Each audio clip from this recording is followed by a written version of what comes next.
nakakapagod maglakad guys. Yung lagi na lang tayong umaasa sa motor natin, tapos biglang napalakad ka.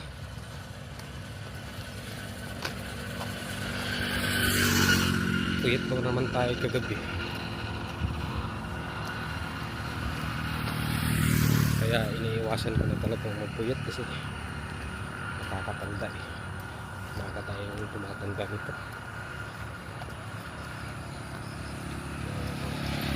By the way, ito pala yung itsura dito. Pinakaran ko ba? Diyan sa kita niya sa gilid.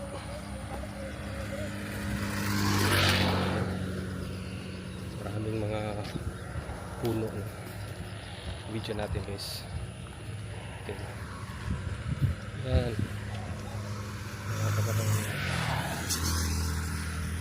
Puno dyan guys. Ito yung itsura sa amin, no?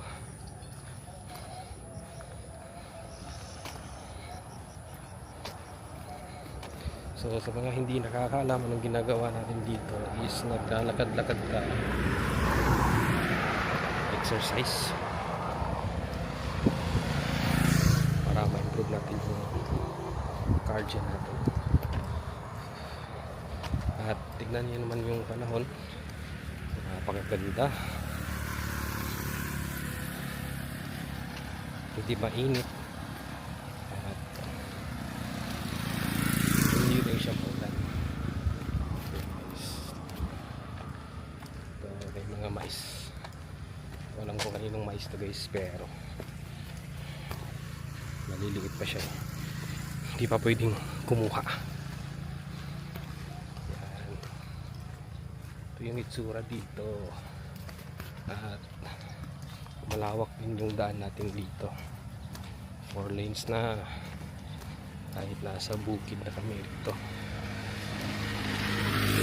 Dyan sa unahan, yan yung barangay hall at center. So may kasama tayo naghihintay sa atin dyan, yung partner natin na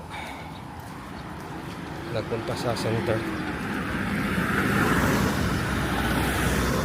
Tapos tayo, hindi naman masayang yung oras natin, kailangan natin mag-exercise, cardio.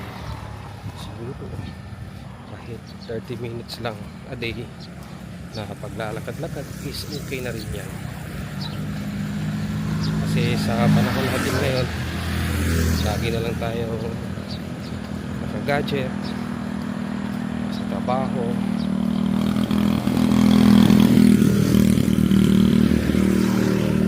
Dapat huwag natin kalimutan yung maglalakad-lakad din tayo.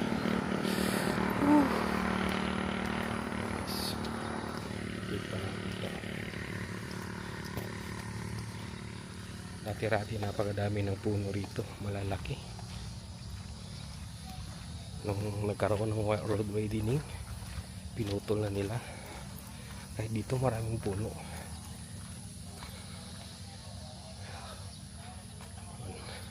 Maulap yung kalangitan. Di kaya uulan na naman to. Kasi kanina ay napakaagang umulan.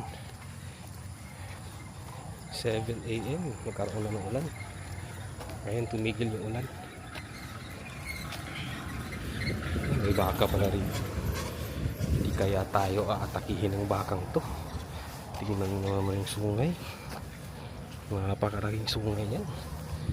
Hindi pa naman natin alam paano mag-handle ng mga ganyan baka. At mag-ikot pala dito. Hindi pala ikot yan. Tae nga pala ng baka. Exercise tayo.